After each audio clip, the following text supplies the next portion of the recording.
Fascist সরকারের দীর্ঘ 15 বছরের শাসনে বাংলাদেশের অর্থনীতি প্রায় ধ্বংসপ্রাপ্ত হয়ে গিয়েছিল এবং শুধু অর্থনীতি নয়, একই সঙ্গে সমস্ত প্রতিষ্ঠানগুলো, গণতান্ত্রিক প্রতিষ্ঠানগুলো ধ্বংসপ্রাপ্ত হয়েছিল।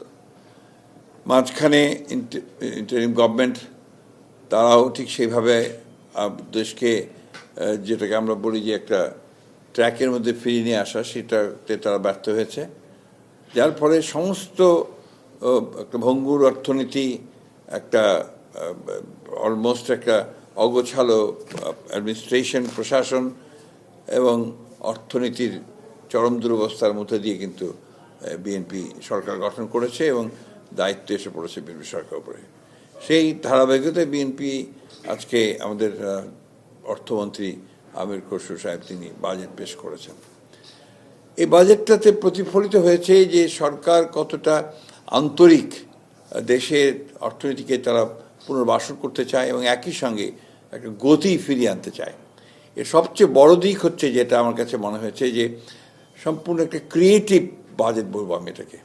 এর মধ্যে অনেক কতগুলো পদক্ষেপ নেওয়া হয়েছে যে পদক্ষেপগুলো আমরা কেউ চিন্তাও করতে পারে না।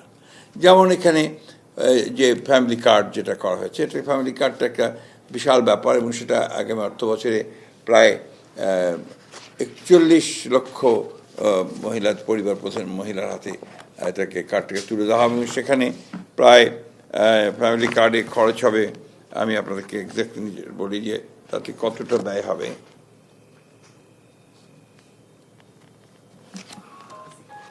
$41 লক্ষ পরিবারকে দেওয়া হবে 2,500 টাকা করে এবং এখানে 1,44,338 কোটি টাকা বরাদ্দ করা হয়েছে।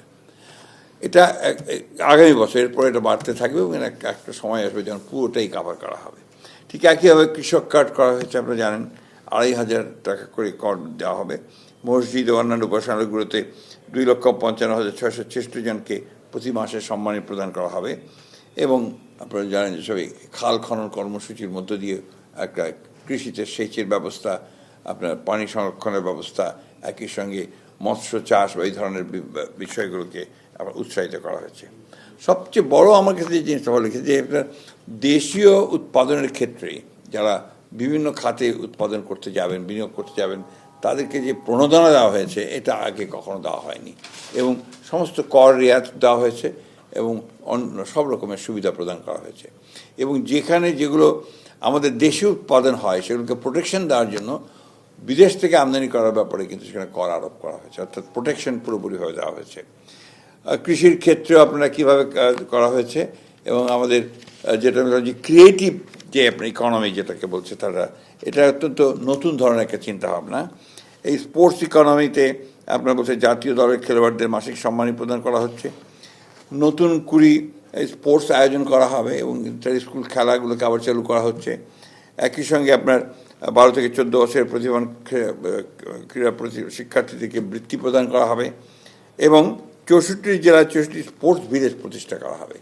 এগুলো সম্পূর্ণ নতুন চিন্তা এবং একই সঙ্গে আপনার সংস্কৃতির ক্ষেত্রেও কিন্তু একইভাবে আপনার সংস্কৃতিকে পুরোপুরিভাবে একটা ইকোনমির মধ্যে নিয়ে আসার চিন্তাভাবনা করা হচ্ছে। এগুলো হচ্ছে আপনার সম্পূর্ণ নতুন চিন্তাভাবনা। যেমন একটি গ্রাম একটি পণ্য উদ্যোগের আওতায় মৃৎশিল্প, বুনন শিল্প, শীতলপাটি, শতরঞ্চি সহ সব ধরনের ক্রিয়েটিভ পণ্য চিহ্নিতকরণের উদ্যোগ নেওয়া হয়েছে এবং সেগুলোকে বাজারজাতকরণের ব্যবস্থা করা হবে। লোক সংস্কৃতি হস্তশিল্পের আন্তর্জাতিক বাজার প্রসার করার চেষ্টা করা হবে। 72 ঘন্টা ময়েশ্চার লক সমৃদ্ধ লিলি বডি ওয়াশ, শিয়া বাটারের গুডনেস স্কিন রিপেয়ার করে রাখে সফট ও গ্লোয়িং। ঢাকার পূর্বাঞ্চলে 160 একর জায়গার উপর পিপিপি মডেলে বিশ্বমানের একটা ক্রিয়েটিভ হাব স্থাপন করা হবে। এই জিনিসগুলো হচ্ছে আপনার, আমি মনে করি যে সম্পূর্ণ নতুন ধরনের চিন্তাভাবনা, এগুলো আমাদের ইকোনমিকে বহুদূর সামনের দিকে এগিয়ে নিয়ে যাবে। কর্মসংস্থান বৃদ্ধি করার সমস্ত চেষ্টা করা হয়েছে। এখানে এসএমই খাতের বিকাশের সহজ শর্তে ঋণ বিতরণ করা হবে আপনার 2,000 কোটি টাকা। প্রবাসী কর্মীদের সামগ্রিক কল্যাণ নিশ্চিত করে প্রবাসী কার্ড দেওয়া হবে। হাইটেক পার্কে 15,000 জনের কর্মসংস্থান সৃষ্টি করা হবে।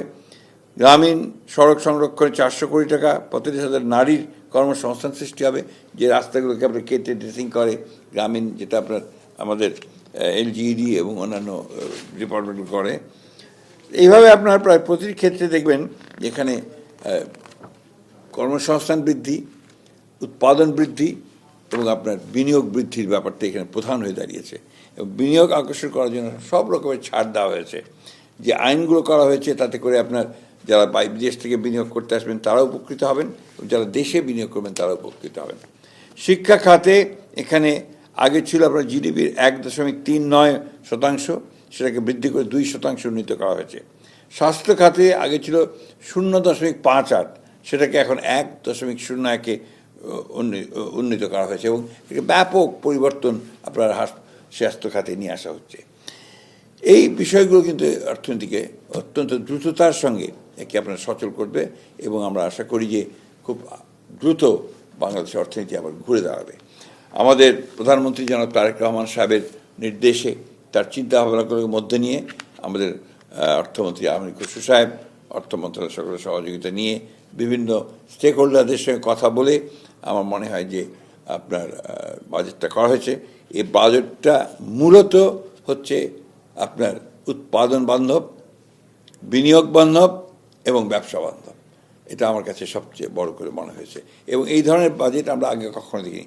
যে ছাড়গুলো দেওয়া হয়েছে, রেয়াত দিয়ে দেওয়া হয়েছে, আপনার এটা আমরা আগে কখনো এত ছাড় ট্যাক্সের মধ্যে আমরা দেখতে পাইনি, যেটা এবার আমরা দেখতে পাচ্ছি। অর্থাৎ দেশীয় আপনার শিল্পগুলোর কে প্রসারের জন্যে এই সমস্ত ব্যবস্থা করা হয়েছে। এবং আপনার হ্যাসেলস, কর দিতে গিয়ে যে হ্যাসেল, সেগুলোকে আপনার অনেকটা ঠিক করা হয়েছে, এবং যেটাকে বলা হচ্ছে যে নিয়ন্ত্রণ কমিয়ে ফেলা হয়েছে। আপনার একটার পর একটা আইন টাইন দিয়ে নিয়ন্ত্রণ করা হতো, রেগুলেট করা হতো, ব্যবসায়ীরা কিন্তু এখানে ব্যবসা করতে স্বচ্ছন্দ বোধ করতো না, সেগুলোকে একেবারে তুলে দেওয়া হয়েছে। এবং ব্যবসায়ীরা এখন স্বচ্ছন্দে ব্যবসা করতে পারবেন, তারা নিজেরাই কর পেমেন্ট করতে পারবেন, তারা নিজেরাই আপনার তাদের বিভিন্ন যে ইনফরমেশন দিয়ে সাথে করতে পারবেন, রিটার্ন দিতে পারবেন অত্যন্ত সহজভাবে। এগুলি আমার কাছে হচ্ছে এই বাজেটে সবচেয়ে বেশি আপনার হাইলাইট করা হয়েছে। রাজস্ব বৃদ্ধি করার জন্য অনেকে বলবেন যে এত দিন রাজস্ব বৃদ্ধি হবে কী করে, কর নীতি ও কর ব্যবস্থা অনেকে পৃথকীকরণ করা হয়েছে, এবং আপনার যে করদাতাদের এটা আপনার আয়তনটা, তার পরিধিটাকে অনেক বৃদ্ধি করা হচ্ছে, যার ফলে এখানে আপনার চালু হবে কাস্টমসের পূর্ণাঙ্গ অটোমেশন হবে, স্বয়ংক্রিয় করার মাধ্যমে উৎসে কর যাচাইয়ের সময় কমিয়ে আনা হবে, জনবান্ধব কর প্রশাসন করার মাধ্যমে করের আওতা বৃদ্ধি করা হবে, রপ্তানির সমন্বয়ে সকল খাতকে কাস্টমস বন্ডের আওতায় শুল্কমুক্তভাবে কাঁচামাল উপকরণ আমদানির সুবিধা প্রদান করা হবে। এই জিনিসগুলো আপনার এই বাজেটের সবচেয়ে মূল জিনিস। আমি মনে করি যে এটা আপনার নিঃসন্দেহে এই বাজেট বাংলাদেশের অর্থনীতিতে একটা যুগান্তকারী বৈপ্লবিক পরিবর্তন আনতে সক্ষম হবে। ইনফ্লেশন আপনার কমিয়ে আনার চেষ্টা করা বলা হয়েছে। উৎপাদন যে বৃদ্ধি পায়, আপনার ইনফ্লেশন এমনি কমে আসবে, এটাই হচ্ছে প্রধান কথা।